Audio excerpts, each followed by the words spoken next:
Suzi here, and today we're playing AFK Journey. And for today's video, I have a special guest here.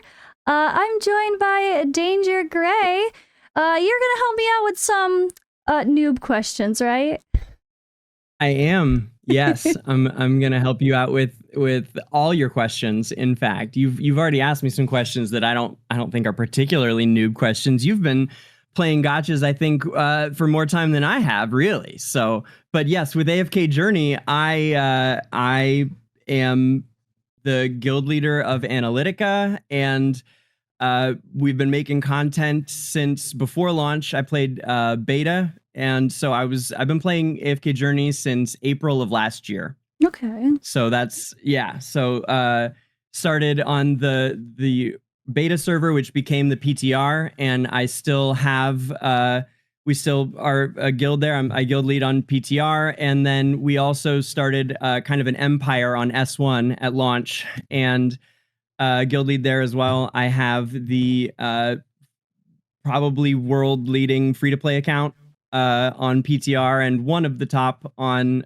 global as well. So I maintain 2 accounts, and I've been playing AFK Arena since 2020. So Okay. I am a full, deeply steeped in Asperia, but I have no gacha experience outside of Asperia. I am just an Asperian. So I think that there's probably plenty of things I can learn from you as well.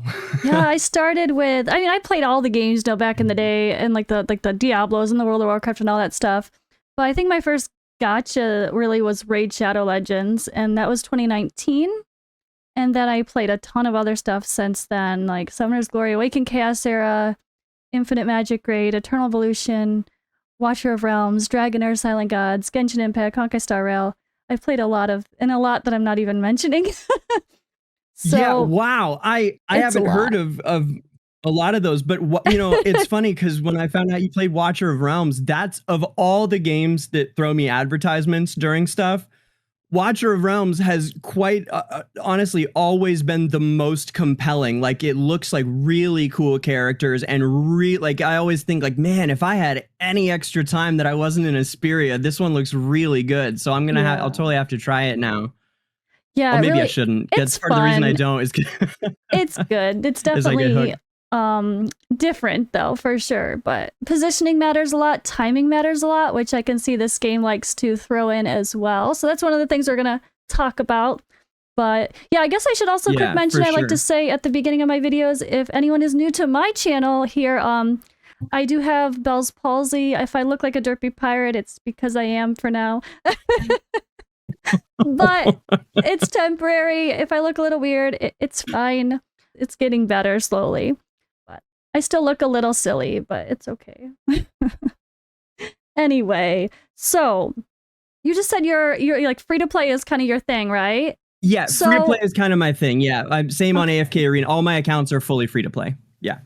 So what do you think the main differences are as far as strategy goes when it comes to events, when it comes to summoning? Like, where do you think the big difference is as far as strategy with free to play versus spending? Like, what would you say you should never do as a free to play, but if you're going to be a spender, this is okay? Like, where do you think those kind of rules lie with this game? So, a little bit of a loaded question, but well, sure, no, it's fine. The main thing is it's all about resource management, right? So it's all about saving versus spending, but more specifically, I guess the 2 places that would be big is with Hypogean Celestials, because we have even less access to them than we do to anything else, and with the rate ups, right? So with rate ups, so I made a huge mistake, a big free-to-play mistake, in fact, which caught me completely off guard. I think because I don't have the gacha experience, like I was saying, it's my first time really. So when Lily May came out, do you know who Lily is? That's my most wanted. Weeks now? I got her on 2 accounts that I was not playing seriously, but I can't get her on this damn account. Oh my god. Of course, that's how it goes, right? Yeah, no, my global main has several of the heroes further advanced than PTR does, just it's just how it goes. Yeah, it's funny. My main, but so with Lily May, I didn't have savings. I didn't have any savings to speak of really on either account. And suddenly the world's leading free to play was getting, I was just getting like run out of town on all the leaderboards and everything when she dropped, because she's a mammoth hero, especially for Dream Realms. And I mean, so I could have all the savings in the world, and I did with guild coins. I have guild coins saved on PTR. They haven't put a cap in on guild coins. So I have all this saved for Celestials and Hypogeans, because I know that those are going to be a big deal. Like in AFK Arena, we have the same setup with the stargazing this really is AFK 2, by the way. Okay. That's an important point that for some reason they downplay it a lot. I'm I think because people freak out like, oh, if this is the sequel, what have I spent my money on with the first? And that, they want to make sure people know they have both games going at the same time. But it really is in a lot of ways, which is I could pitch anyone who hasn't tried AFK Arena and really likes Journey, you'd probably really like AFK Arena as well, although it doesn't have the slick graphics and all that. But so I knew to save anything for Hypogeans and Celestials, but for 4F, which is slang for the 4 factions, right? So Lightbearer, Graveborn, Mauler, and Wilder. Okay. I just was unprepared to save for that. And so I've been on my back heels suddenly for months until I could get enough. I managed to claw out 5 pulls of her on my main, and I think 3 on global. And then, but so I've been clawing my way back from that. It was a huge blow just by not being prepared there. So I think the kind of long answer to that question is that preparedness and saving is the biggest thing, because you can't just go for any rate up, because if you do, selective, then you're not going to have the diamonds saved to be able to get. And also let me tag that with the sweet spot that I have found for Lenya, because I was prepared when Lenya came out. And Lenya's a really great hero. It's too late now, but she's really great, and I hope you guys pulled her. And I would say she's even worth putting on your epic lists if you guys have decently built accounts, but we'll get to that. But with Lenya, I was able to get 5 copies from Raid Up, 5 pulls with Raid Up. And so for A tier heroes, which, right, of course, there's S tier and A tier, and with A tier heroes, when they go in Raid Up, there's 8 copies that you get per hit, right? And so with 5 hits on Raid Up, that puts you at only 4 copies until M+, which is like, so it's a kind of a sweet spot. So you can get away with 5 Raid Up pulls instead of 6 if you are aiming for an A tier on the Raid Up. Like Sinbad is for now is as well, although I don't know that I would tell you to pull for him yet. I don't think so, but I mean, the advice I definitely saw was in the beginning, until you've got a lot of heroes to Mythic Plus, Supreme Plus even, don't even look at the Raid Ups unless they're completely meta changing champions that are must have.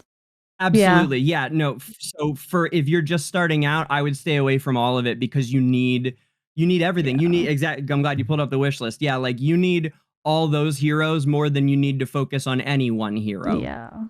And I've already got like 1 copy of Mikola and Rowan. Brutus, I've got a few already, not even trying. So I've got kind of like the people that I know you only need 1 of and then move on. I tried to do some research as much as I could as I got started. So I'm used to starting a new gacha game and kind of going hard. I've been doing this a while, so it's all familiar. But there's definitely differences, and obviously just learning. And that's so this game kills me with the hero's abilities. So one thing that I can't stand is, okay, they tell this is a bad example, but they attack. Where do they attack? Where is this grid that shows you exactly how they attack?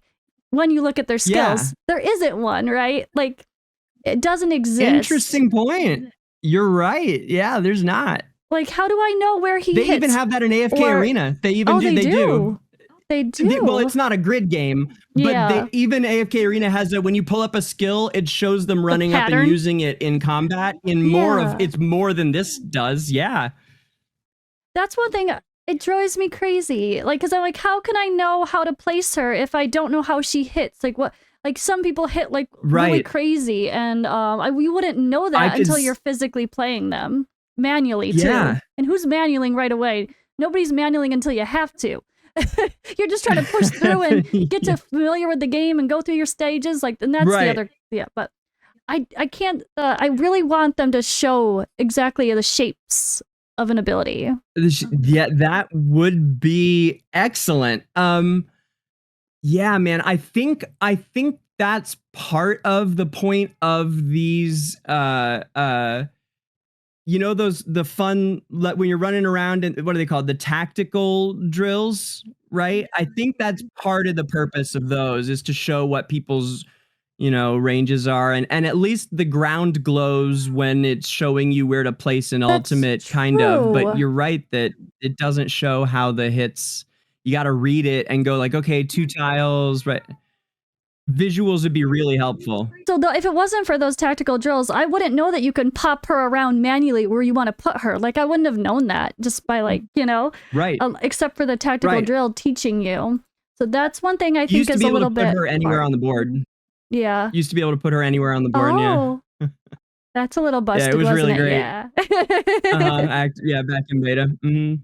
Okay. Also, do you think Igor's busted now? Igor used to be way more annoying and stronger too. I don't know anything about Igor yet. I have a lot of the skills and unless I've played with the people, I'm not completely familiar with everybody yet. Of course, it's still only Igor's a couple one weeks that people complain about a lot as they're coming up because he's the guy. He just will last till the very end, and no matter how much you've beaten the level, he'll just keep hopping on the gravestones. Yeah. So he's really, really frustrating as an enemy because he makes matches last forever, and then at the end of the match it'll, you know, you fail because he's still hopping around on gravestones. He basically, what he does is anytime he can chunk off 20% I think of anyone's HP, that leaves a gravestone for him to jump out of danger to, and so if him with Damien in PvP, they just will go forever and ever and ever. It's Besides, obviously PvP,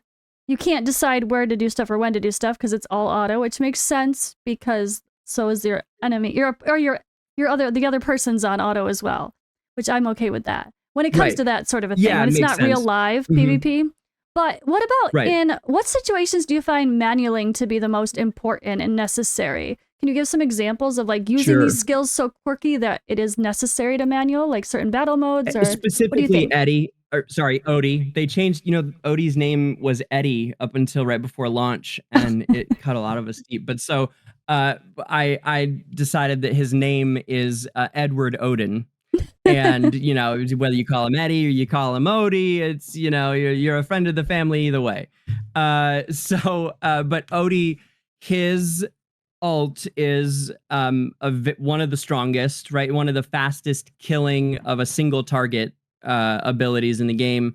And the most frequent time that I ever manual is when you need to focus down certain targets.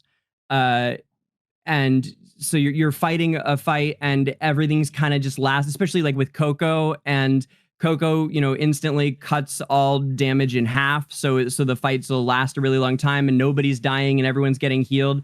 I'll turn on to manual and then using every time. Also, do you know how to turn on so that you can manual just one hero while the other ones are using their auto? No, I haven't noticed that. Okay, that's a thing too. It's super important and helps a bunch. Yeah, there's a setting. So just start a battle.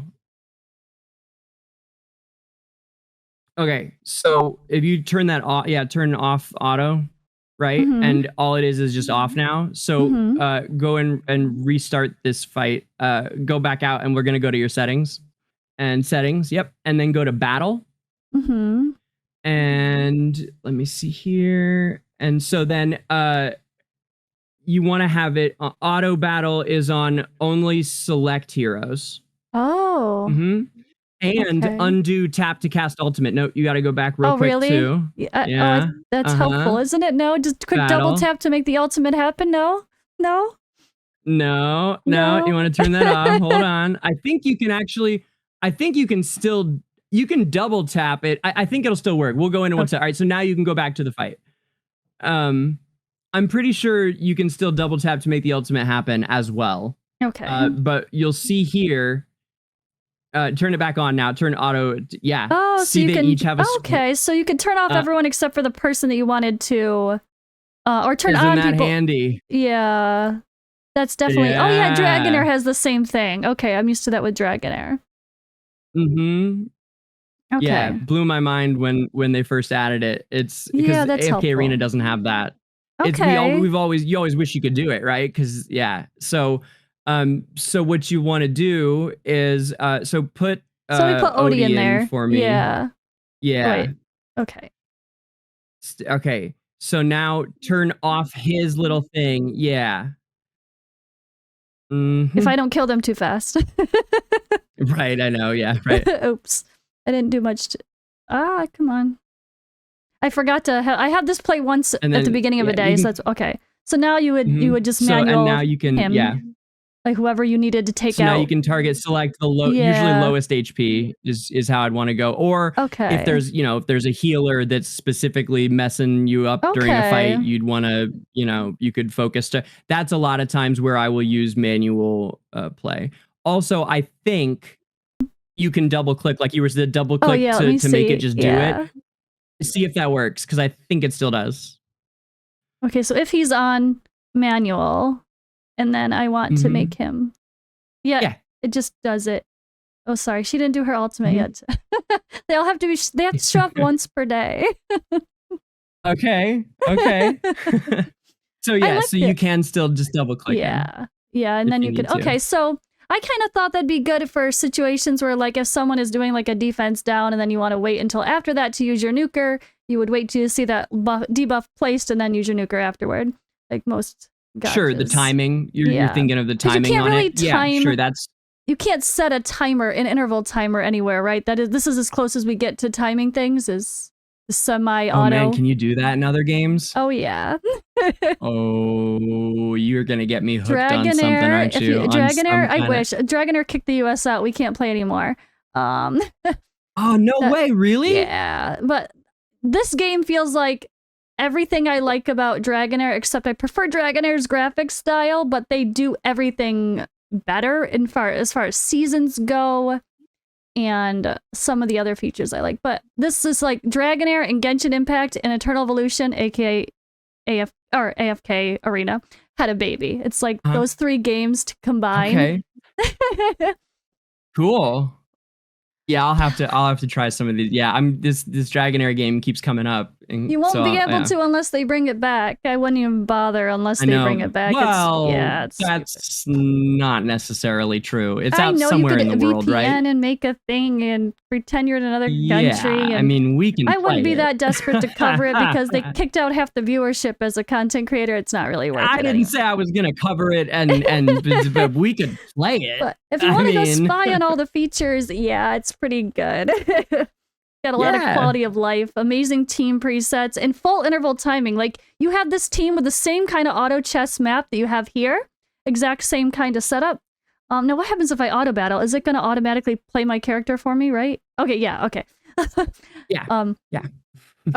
if you literally can choose every person, when do they first use their ultimate, exactly what time, and then how often do they use it afterward? Like, because like if everyone has like a 20-second rotation for their ultimates, you could set everyone at exactly like the same setup to always have your defense down, go before your nuke, or your whatever, your buff before your nuke. Oh man. Yeah. Oh, I just lost. It's fine. It's not even like all my guys are gonna start hearing about that. We need that. We need that. That would be cool. If Dragonair can do it, this game could do it too, because it's the exact same play style. So I gotta take some notes. I mean, they'll probably never give us full on interval time. It's not that type of game, but like, I mean, it is, Could but be. like, It could save you a lot of it manualing could when be. you Yeah, don't have to. It could be. Yeah. You're right. It could be. Or if you know the boss's rotation, that's the big thing. Like the boss every X amount of seconds does a certain ability. So if you want a buff to prevent something from happening, like if there's like control effects that you want to prevent and you put a buff to do that,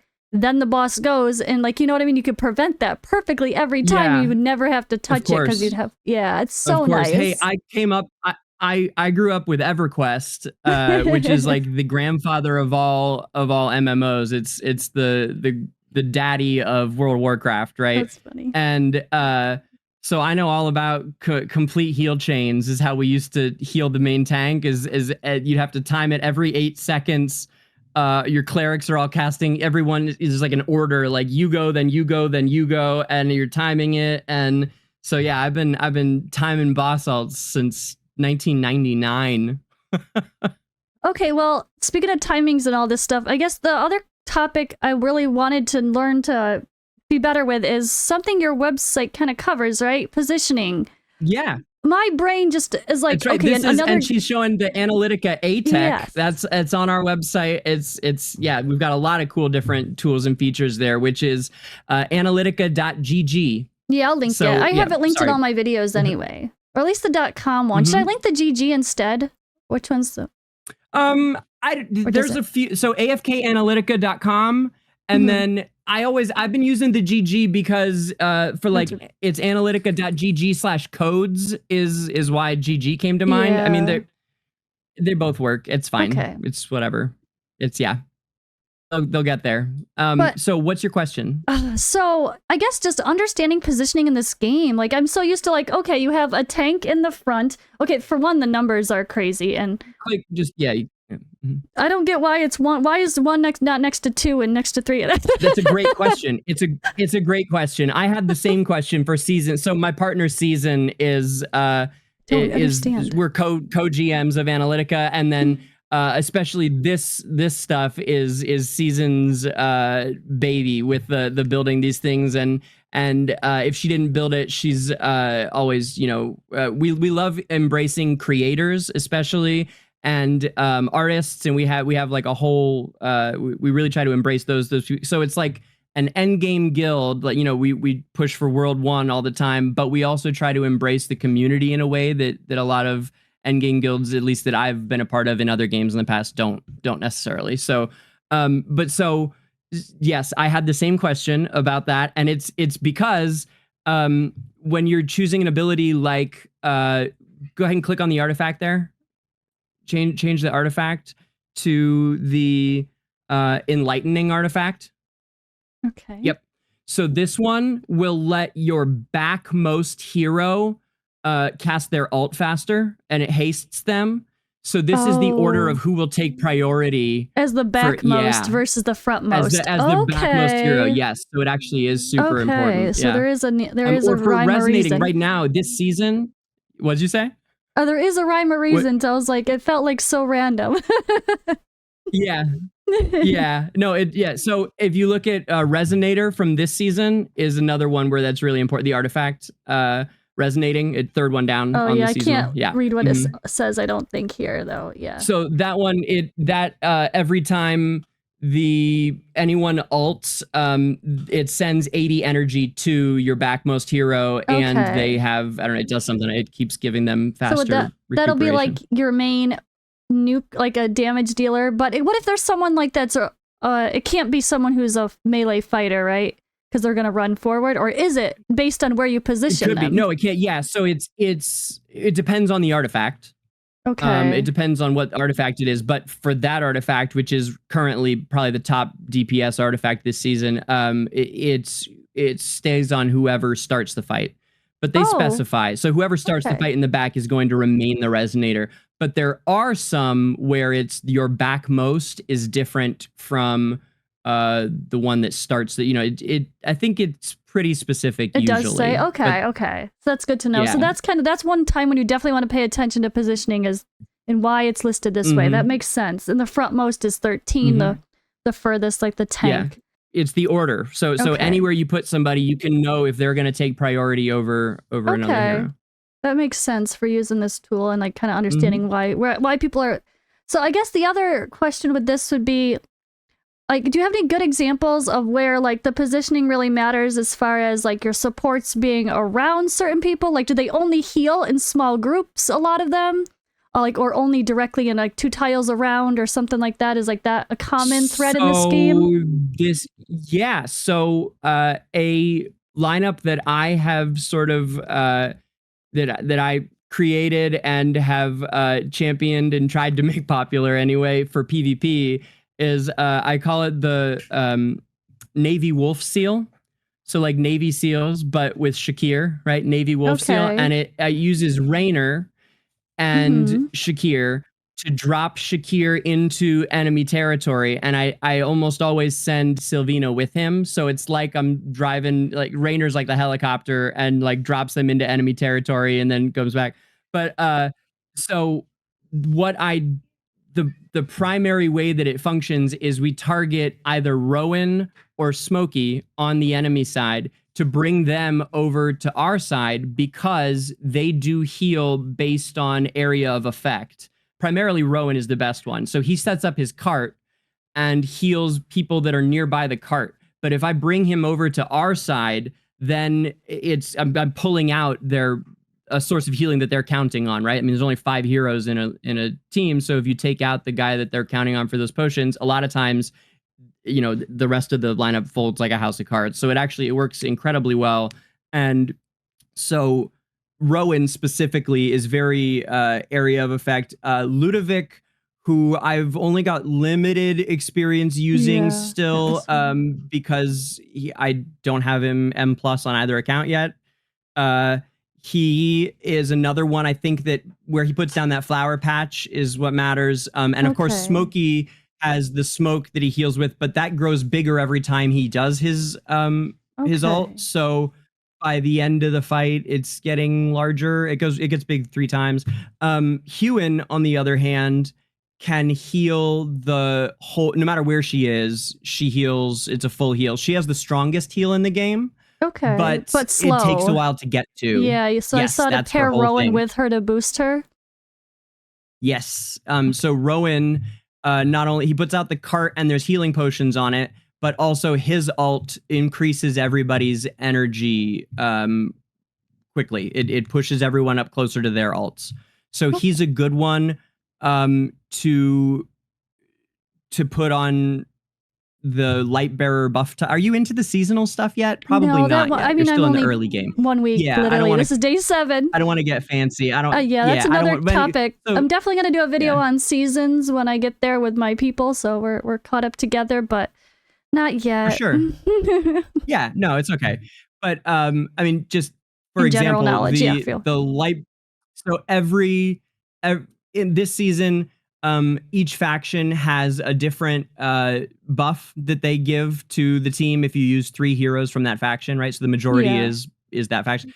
And the light bearer one is that and there's a specific buff tile. That's how this season works, is there's a buff tile. It's actually tile 2 on the map that you had up just now, the ATEC listing. And tile 2 now is the buff tile. And tile 1 serves as a second buff tile once you earn enough skill points to get all the way up there. I think you can just click them and they go away. Oh yeah, double click. There we go. Right, yeah. So this season, tile 2 is the buff tile, and then once you earn enough talent points to buy a second buff tile, it becomes 1, so they both are. But for light bearers, whoever's on that, a shadow version of them comes and casts their ult when the hero casts their ult. So by putting Rowan on that, he's casting his ult and getting everyone closer to their ults. Then his ult is casting its ult, or his shadow ult is casting its ult and getting, and it just becomes this chain of getting people close. It's fun. Yeah, it's very cool. Is that why they made the joke of like, how many times can you make Taylene do her ultimate? That was like a content creator challenge. If it's recent. Yeah, it was a recent content creator like thing of like, make a video where you can't stop, won't stop with Taylene. Very, very likely could have been. Yeah. Yeah. So that's Rowan. So yeah, he's a really, really strong hero. Okay. Yep. And he's from AFK Arena. Oh, is he? So it's the same universe, which is also like Esper's is Dislight as well. So is that like a crossover too? No, Espers and Dislight different? is separate. Yeah, but Okay. AFK Arena and AFK Journey, it's the same universe, same story, same characters. Okay. I think there's like 16. I think Bama counted them recently. I think there's 16 heroes in the game that are also AFK Arena heroes right now. No, all right. That's At cool. launch, it was about half of them. So it's Rowan, Brutus, Leica, Lorsan, all the main story ones. A lot of them. Yeah. Interesting. Also, we haven't even talked about this yet, but like a huge focus for my channel is lore. Game lore is what a lot of my channel focuses on. I know we're here talking about all kinds of game stuff and in-game stuff, but the lore is a big passion for me. It's some of the best writing of any video game I've ever played. It's that good. Now, Journey is getting there, but the universe, the Asperia universe, especially AFK Arena, and in particular, the world building, this world of Asperia with the light bearers and the wilders and all these stories that they have in it is some of the absolute best world building and fantasy writing. Especially the writing is wonderful. And I have a lot of character story videos if anyone's into that. And you should definitely check them out. So I read even in Journey, each character had a backstory originally in the game that they took out of the game before launch for kind of unknown reasons. They still haven't said. It's actually a question that is top of my mind next week when I'm doing dev interviews in person at the AFK Journey meetup in San Diego. Fancy. Yeah, make sure everybody sub to your channel, which will be linked, of course, because you're going to have a proper dev interview coming soon. So that's awesome. I love that. Really cool. Yes. Yep. Yeah, next Friday. Thank you. Yeah. Yeah. So there's actually a really big thing that just happened that I want to make sure I discuss with you today. So this is one thing I want your help with. Chests. I have 3 chests, and there's one fancy one we might have just got today that's worth discussing, right? There might have been an amazing promo code that just came out to give us a free freaking character, which is amazing. So I know that everything says like, okay, that's like for an account like mine, just starting out. Everything I always see for advice is Rainier. Is that still the case, even with these new interesting heroes? Yes. Like, oh, yeah. Okay. Yes. If you're just yes. Especially if you're trying to, you don't have any Celestial or Hypogean yet, right? You probably don't have this will be my first. No, right. Yeah. So absolutely, like without a doubt, no matter what, yes, I would say the first Celestial or Hypogean everyone should get is Raynor, because when I was just talking about my Navy Wolf Seal lineup, he can do all that functionality at a single copy. He can swap heroes from your side to their side. Any hero you want, as long as they're matched up mirror image of each other on the squares. Yeah, he can swap, and you know, I mean, a lot of heroes won't swap, like Igor won't swap. Some of them don't. There was something that actually shows. See, they could have more of these. Give us more of these. I was gonna say there is a way to see some of this stuff. It's not as much as you some want. Of it. Yes. Okay, but not everything. I want to see that for every ultimate. God damn it, where does it hit? Right. Yeah, it's a good idea. It is. It's a good idea. Okay. I might, in fact, I'm gonna add it. I have a binder because I know I'm gonna be so excited. I'm gonna choke up when I get to interview the devs. So I'm trying to write down everything that. If I wasn't prepared, exactly. Because I care so much, you know. There's like so many things I want to talk to them about. So I will add that to my list of things. Is maybe we could get some visuals on the starter stuff. Yeah, and Dragonair and Watcher of Realms would be good examples of games that show a little pattern when you click their ultimate. Yeah. All right. So Rainier is just So I would say Rainier to Mythic Plus before, is it what I've seen before you move on to like someone else? Yeah, M plus. And you probably will want to build him up to there first. I would tell people to do so, but you know, it's a free world, and if people want to build Taylene because they freaking love Taylene, you know, go ahead and do it. But even the guy who loves some Celestial and like, no man, I'm not doing, people say I gotta do that. Anybody, I would tell them get one copy of Raynor first. Just do it. At least get one. If you want to play with the others, fair enough, but at least one. Right. But he is also the most valuable to build up first, because he adds at M+, he adds 25% damage for the whole team against a target.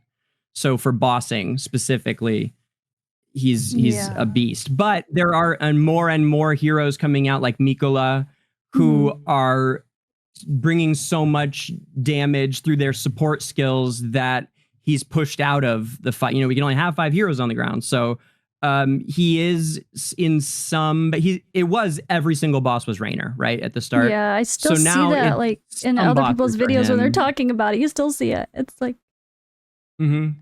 Okay. So I would still say that he'd be the first one. I would, out of all the ones that we have currently, 100% I would tell people to build him to M+ first. Yeah, I would. And then let's see, this was a chest. He only needs M+. Oh wait, not that one. This chest, I don't even remember how the hell I got this. Do you remember where we get this early on? I don't know. I don't remember. I don't remember. Like, it was a long time ago for you. Yeah. I don't know. Yeah, I have no clue, hon. I'm sorry. So, my plan for this was to take... Okay, so I have Smokey and Mirky at Mythic. And if I just get one more copy of Smokey, I'll get... Then plus this one that's Mythic, my first Mythic Plus, who's a great character that I'm always going to use, right? So that... But I also have Thorin close, so I could wait. But I don't have any copies of Tamesia or Byron. Or Brian. So, right.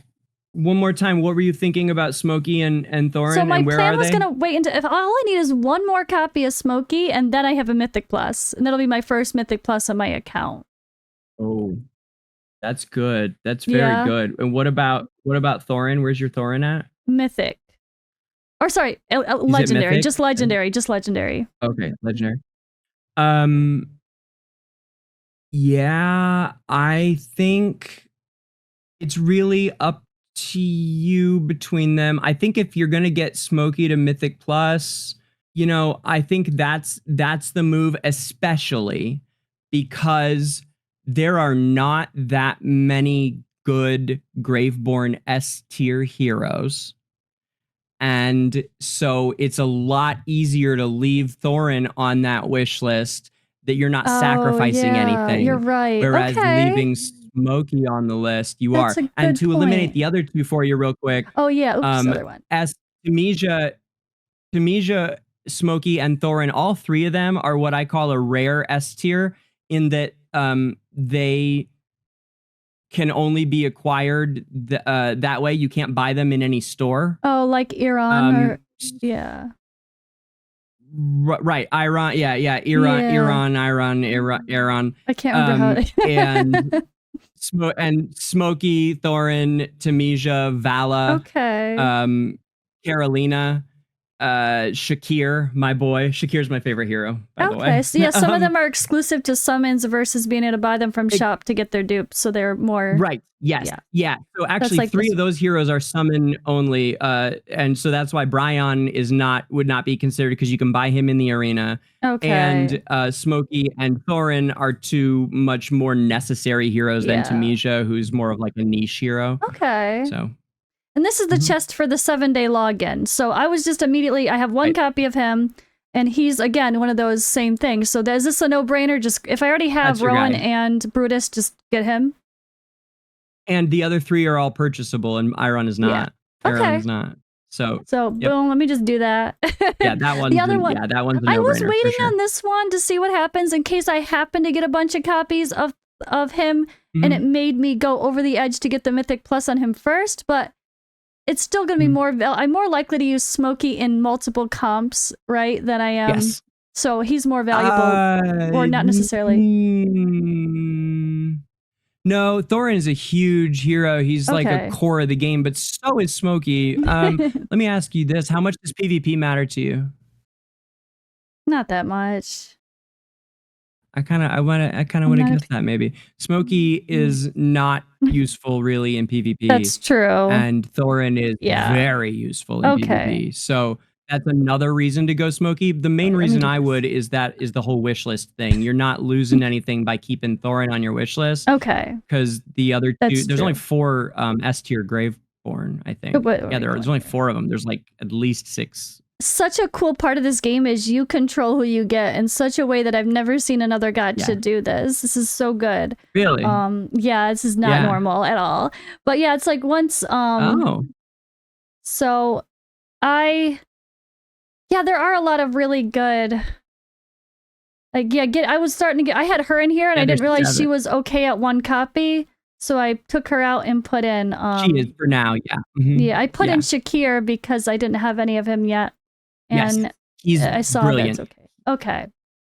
I would keep Shakir and Smokey on there until they both get to M+.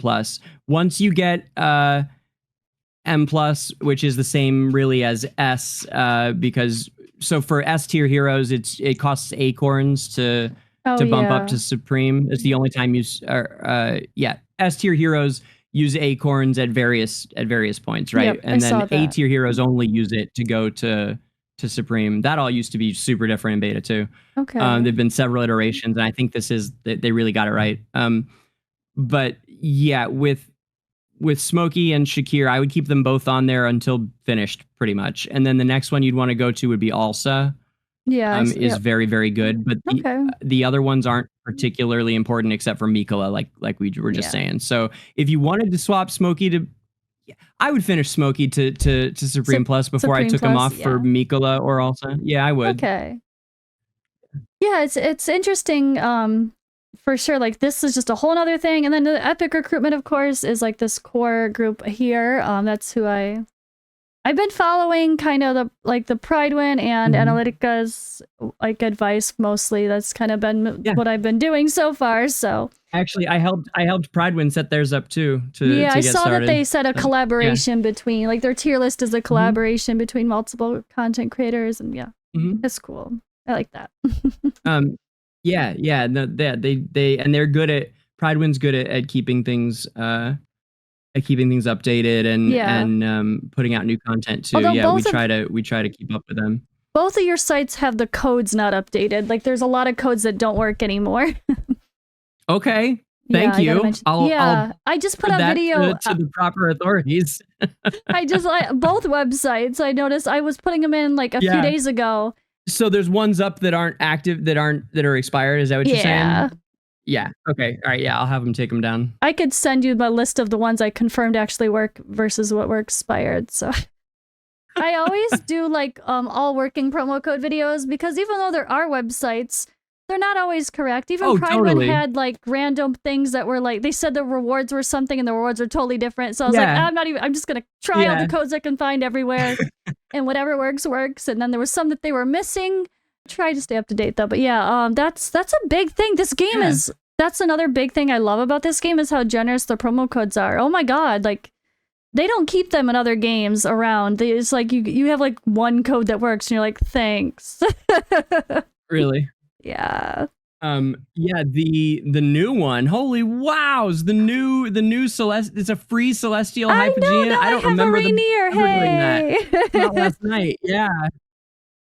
That is crazy. I'm just gonna stick him up there. Just wait. I have to do that just to feel fancy, right? He's just got to be up here just because. But he's just now. That's a new toy, right? That's a new toy. It is. You're gonna have so much fun with him too.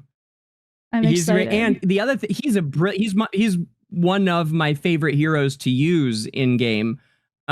He is, oh God, he's so good. So he's also CC. He's like the most efficient and in some ways the only true CC that the game has, because he's not a damage doer, but he takes heroes and puts them into a parallax dungeon in another universe. So he literally takes heroes off the board up to 2 and I think even maybe 3 at a time. He'll take enemies off the board for you. And we don't have any other heroes that, like, there's no one that puts people to sleep yet, although I think Tassi will be out soon. She's the fairy keeper of the dream world, and she's AFK arena hero that has featured prominently in people this new season. People keep talking about her. Yeah, I see that in the Discord. I think she might be our next true CC character, crowd control. But yeah, he's great with crowd control, and his whole thing is symmetry and leveling the playing field. So when the enemies have more heroes out than you, he'll take them off the board, and that's how it becomes more than one. He always will take one off with his ult, and if they start getting more heroes than you, then he'll take a few off, I think. Does that count for summons, or does summon counts as the same hero, like Cyssia? Yeah, if you remove Cyssia, you remove her and her summon. It's not like you just remove her summon. Right. Yeah, I think that's a, look at you, that's a fancy question. You've done this before. Maybe. Maybe too much. This is how I started this game. I was doing a series on my other channel where I was playing a different gacha game for 1 week. And I played I played a few, and then like within 10 minutes I was like, oh, this is so nice, this is so nice, this is so nice. And I was like, uh-oh, I'm gonna be playing this game properly, it's beautiful, aren't I? Isn't it? Yeah, it's so good. You're gonna love Asperia. I have a huge video coming out in the next few days that I've been telling everyone I was coming out soon for literally months because it's such a big project. But the world history of Asperia, I'm about to release in a bit. Yeah, it's 19 minutes and it moves quick. And I animated the whole thing with fonts. I created different fonts, so it's narrated, and I was inspired by like Byzantine monks who used to do like illustrations back in the Middle Ages and stuff. So I created different fonts for different character names so that you can kind of follow what's going on in the history of the. And it's really neat. And the world history is just it's such a cool like there's so many cool stories. You're gonna love this new expansion is so much fun too. The Waves of Intrigue. It takes place. It's like Graveborns and the sea, right? It's like dead pirates. Yeah. Like it's really it's wonderful. It's so much fun, the world that they created. And I saw they did something where in the notices it sounds like we can play through the story of the past seasons if we miss them as well. It sounds like, is that what it is? Yeah. Oh, I'm excited for that. That's what Dragonair didn't do. Still have to play season 1. The train's coming by. Oh. My dog was howling because of the train. I couldn't hear your dog. It was good. Good job, really? Microphone settings. Oh, that's amazing. Actually, the second you turn your head and start talking to your dog, I can't hear you either. It's your mic settings are good. You did good. Where were we? Oh yeah, with the seasons. The different thing that I'm familiar with is Dragonair doing them so bad where if you start playing when the game is on season 4, you still have to play season 1 and then season 2, then season 3 fully for 90 days each. So the rest of the player base is way behind you, and then there's no relation to like, isn't that terrible as a content creator? I'm trying to make content for a dying. Why would they do that? It's so bad. Who designed that and thought that would be a good? Yeah, I love the game so much. It like made me so sad that they just weren't willing to change that. I don't know if they ever are going to. They need to. Have they ever even thought about it? Like, have they considered how that would work? Because then they market every season of like, come play season 4. I'm like, that's lying. People have to play season 1. You can't. Play this not for a year. You have to wait a year. You've been playing for 3 years. You can play. Mm-hmm. Yeah. I'm not trying to tell them how to make money, but someone should. Luckily, they copied AFK and the resonance thing. So they used to, every season you had to start from 0 with your characters again, and like no gear, nothing. Like no they tried and it was a good idea, but they did not execute it well at all, which is why I was curious about AFK Journey, because it sounded like they had seasons, but they did them smarter, which so far it seems like that's going to be the case still, but yeah, each one has been better than the last. Yeah. So I've played since April of last year, and the game has been, it's so different from then too. And the writing wise, I would love to see them invest actually kind of more in where they had started. They moved into a little bit of a less involved storylines, but the purpose of that was we couldn't see it at the time. So I was like, what are they doing? But like now I see kind of what the bigger picture was. And as far as everything, let's take the quality of the immediate writing out of it for a second. It's going amazing every time they put out a season. It's getting better and better and better. And this season's storyline is also fantastic. Okay. They're just learning each time, you know, like they're learning from what worked and and I see them implementing that. And so I've said for a long time that I think the most exciting thing about AFK Journey is its potential, and that's still true after 17 months playing it now. I still think that, and it has. I mean, I'd give it 5 out of 5 waves of intrigue. I really would. Nice. And I'm, okay. you know, I'm a critic for sure, especially of them because I care so much, and it's awesome. So I think the game has a very good chance of having a long life. Yeah, Hopefully. I hope they do some good marketing and really boost the new players. I know the new downloads dropped a bit last month, but that's expected over time anyway.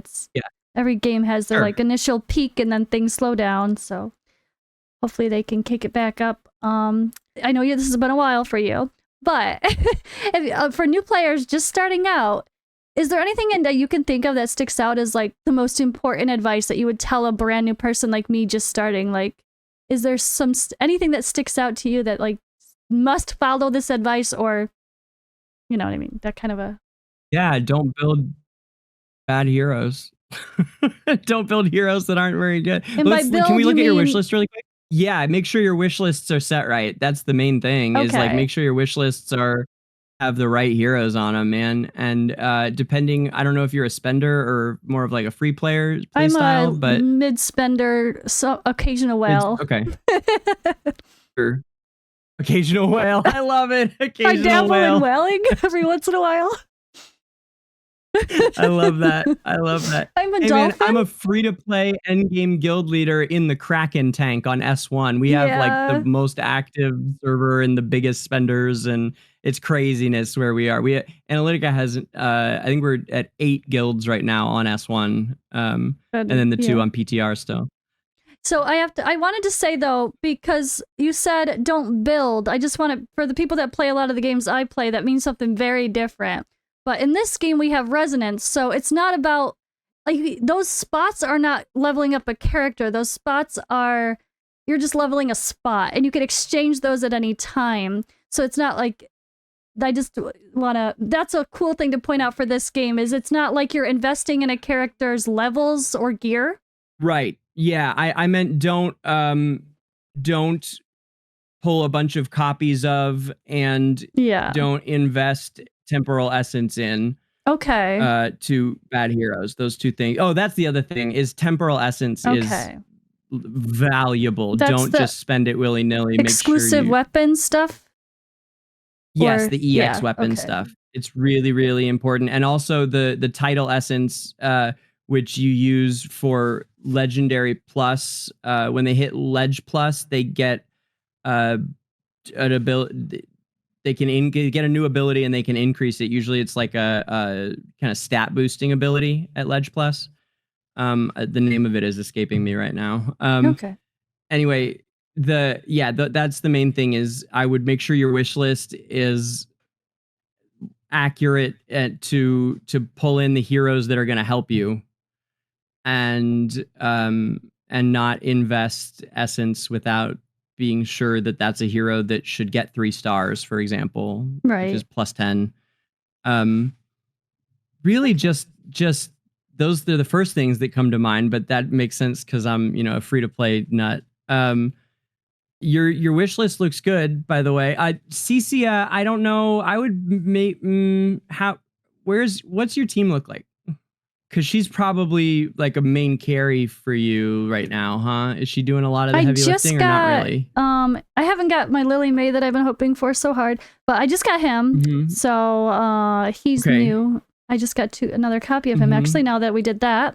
So that's good. Yeah, I would maybe start pulling for Carolina already and keep Cicia off my wish list. Okay. Because you can buy her from the arena. Okay. And she doesn't serve a purpose once you have other heroes leveled. She falls you won't off, really use her or need her much. Yeah, she really doesn't belong in any meta and is not an ideal PvE hero either. She's pretty good at PvP, but again, she's not the best. She's actually, that's probably where she shines the most realistically in the current game is PvP if you were to use her somewhere. But again, Carolina is better at both things. Okay. And then I think my epic was this, which I already took. I already put Carolina there instead. Yeah, so. Yeah, she is. Let me. That looks. is Smokey gonna finish him to M plus if you pull him from the chest? Is he gonna be M plus now? I have to pull one more copy, then use the chest to get him to M plus. Okay. So yeah, so I need one you more. got 4 copies right now. Okay. But once I get that him looks to really good. I thought you said take him to Supreme Plus. You think I should? Or That's what I was gonna say. So M plus is where heroes really come into their own, and then at the end there's another ability that everybody gets at S plus. Okay. But at least half of those are kind of like man, you know. Okay. And so the free to play low spender built is kind of M plus in a lot of ways, because then you can get their EX weapons up to I think they added this gate now where they have to be S in order to go to plus 10, maybe even. I'm not sure, but S is always acorn based anyway, right? So so that's kind of a choice you can make at any time. So M plus is really the target goal for getting a hero, kind of like the entry level of built to be usable and function, most of the way. So once he's got that 6 copies, you might want to put someone, just because there's starting to be so many heroes that maybe that's why I wanted to look real quick. Once he does get M plus or S, you might put on. I would put on Shakir, but the beauty of Shakir is only realized if people want to use you can use him, and he's one of the best heroes in the game and used everywhere. But if you're a new player, it's kind of like what style of play you like to play, right? There's a few different ways people like to build. I gotta figure out what I like first. Yeah, you gotta figure out what you like. Another good hero to start building is Vala would be someone to prioritize at some point. She's just real sweet. People really like using her a lot. She zips to a target with her ult and does a whole bunch of damage when she gets there. And if she defeats her target at the start of a fight, there's a star over someone's head. Have you seen that? Yeah, they just showed me that in the tutorial. Her target. Yeah. Okay, yeah. So if she kills that hero, a marked target, she then becomes untargetable by the enemy until she's the last hero alive. She can do her thing and zip around the whole map completely without anyone targeting her until she's the last hero alive. So it makes her, it's like kind of broken in some ways. Okay, that sounds fun. So she's a really good one. That, again, the thing to focus on, of course, with especially the hero choice here, these 5, the elite pulls, is these S tier heroes that you can't purchase. The what I call like rare S tier, the ones that are not available in the arena, basically arena store. Okay, and that's what we're let me pull that up so I could. Oh yeah, the Emporium. And that doesn't rotate so far. They've never changed these. That's another thing to kind of. We thought maybe like in a new season they would have new heroes in here. No, these are just like set. Because it does say refreshes in 20 days, so you think it might change in 20 days, but it's just purchasing of these things. You can buy 2 more. Yeah, if you buy 2 of the 2 humans right now, then in 20 days you'll be able to buy 2 more. Okay. See, 2 of each hero, 2 out of 2. Yeah. Oh, that's what refreshes. Yeah. Okay, gotcha. Yeah, it's the stock on each one. You can only buy 2 of them per month. Oh, okay. Yeah, that's this was I'm almost where was I almost there? Not quite here. The guild store, I was almost to my first. Yeah, I'm almost there too, so I'll get a second Rainier already. Thank you, promo code. Yeah. Yeah. That's great. Yeah. Yeah, and Celestials, they level up or they ascend upwards quick to start, which is fun. It only takes, each level is just like 1 copy for the first few. Okay, and then that's why. And then it takes 2. Okay. Yeah. I knew there was something that seemed like they were easier to level, but they're harder to get in the first place, but it's just the beginning. Okay. Sure. Alrighty. There's so many things that we could still go over, but it's there's a lot. That's a whole we didn't even scratch the surface though, but yeah. Well, you know what? Now you play a little bit. I'm happy to do these whenever you want. Yeah. Seriously, if you want to, Okay. yeah, if you gather up more Well, questions yeah, pick a and topic and like, all ideas. right, let's dive deeper into this one thing. I love your perspective on things because you've played so many different ones. It's interesting to me already to hear these different things because it's these polar opposite of me, right? This is literally the only two I've played, so it's fascinating to get your take on things, and you really do clearly know quite a lot. I bet you're going to be really good at this game if you Thank give you. it a little like, yeah. Yeah, I'm trying to get myself up to speed so I can make the proper guides, but it's gonna be hard until I'm really on the season because I can't make season content, which is what people Sure. are probably doing. Yeah. But hopefully maybe some other beginners like me will follow along, and yeah, it'll be fun. It's gotta start somewhere. You're gonna do great. You're already at, you ask questions better than than some of my members do. You got this. Thank you for inviting me. This is fun. This was a great time. And then we'll do something soon for my channel. I think we'll get some ideas going, and we'll do. I really liked what you said about talking about the differences and things. Maybe we'll Okay. do a video focusing on that, or yeah. Yeah, so that's definitely in the plan. I'll be over on his channel here soon enough. But you're gonna be busy first. You gotta go to California. Oh, you're in California, aren't you? You gotta go. I'm in California, but I gotta go to San Diego. Yeah, you gotta go to San Diego. Have your little developer interview. Super excited to have fun with that. Know. That's really cool. Yeah, thanks. Especially in person, even better, right? It's the first AFK Journey meetup, at least in North America. And yeah, and so they invited me to come be a guest of Farlight, and we're gonna do so one-on-one time with the developers and a translator, of course, because they speak Chinese. Oh, yeah. So it's intimidating, right? My first ever developer interview, and it's in person through a translator. Yeah. Like, wow, you know, throw you into the fire here, but I'm excited for it. It's gonna be great. So. Like I said, my channel is especially lore focused lately. Oh yeah, it's a big part of the game for me. It's something I'm passionate about, is the Asperia lore. So I do live stream as well. I stream a whole lot. So that's especially where I cover a lot of, you know, the end game material and strat. And I love answering questions. People come into my stream constantly and ask all kinds of stuff. I love helping people out there. And then I will be putting out. I do put out.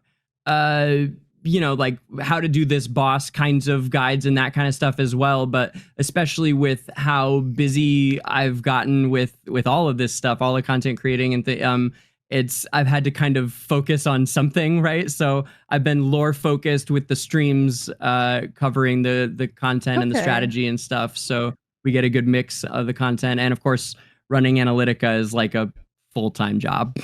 So I know how the guild stuff goes. I used to be a guild leader in a cluster that had a lot of clans, and I can't do it anymore. Yeah. Like I can't. Like I can't. It's too much. Whenever I start a new game, I'm like, someone else has to be the leader. It's not me. Okay. Yeah. You know, I never ever thought that would be a way that I would feel. I don't know that it even is, but it's something that I can relate to more than I ever have been able to before. Just the idea of like, you have to start picking of what you're going to spend your time. Like, I don't realize how much of my, but I love Discord, it. I've always been a leader, and I'm passionate about it. It's my first cluster. I've been guild leading for, you know, decades with EverQuest and WoW and that kind of thing. But I've never had a cluster before, so it's a different experience. That's cool. I didn't know that you did that. That's really neat. I got lucky. Our guild actually, we had a couple people join that had accounts from day one, so they're doing the battle drills, teach us noobs what to do. So I got lucky there. So I've got some help. Oh, that's great. That's good. That's good. Yeah, I also guild lead in AFK Arena too. So we've got. Oh man. Yeah. Not enough time in the day to play all the video games we need to play, right? Nope, not at all. Which is why I like this game, because you can walk away, come back, and you feel like you did something. Hey, that's kind of the point, right? Yeah. AFK, away from keyboard. Like it. Alrighty, well, I think that's a good spot to wrap it up. It's so I love these kind of chats though. I think they're really fun, and I love to watch other content creators have these kind of collabs too. So I hope you guys enjoyed watching. Yeah. Thank you for coming on the channel. I really appreciate it. That was fun. Anytime. And yeah, thank you for having me. I also hope everybody enjoyed it. And if you have, like I said, if you have questions, come into the stream anytime and ask them, or I'll try to look at comments too here on the video and answer things. So it's what I do. Also we have an Analytica Discord is 10,000 players strong now, and it's almost entirely journey based. Now it was originally an AFK arena organization and guild that season started, and then in beta we each had each of the top 2 guilds in Journey's beta, and we merged into one team of 60 players, and then we went big obviously at launch together. So but the Discord has grown exponentially since then. I think we had like 3,500 people in it at launch, and now it's over 10,000. So it's a really, really hopping community for especially end game stuff. If you guys are like finding like the best lineups to do a certain boss or something, like we got a channel for that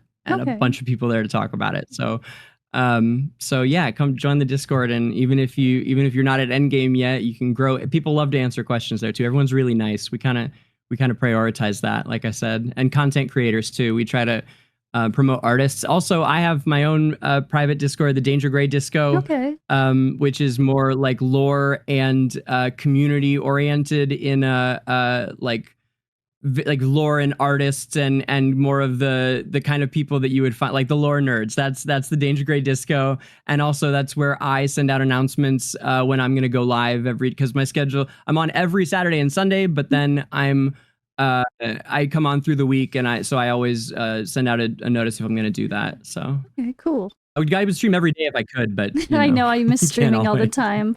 I used to a lot myself. Yeah, but you got a baby now, though. Exactly why I can't all the time, but it's a good reason. It's a great reason, right? It is. So okay, yeah, I will link all your stuff, of course, in this video, guys. So all the stuff he's talking about, all the links will be below for Analytica and for his channels too. And yeah, thank you guys if you're still here watching. We appreciate it, and we'll see you in the next video.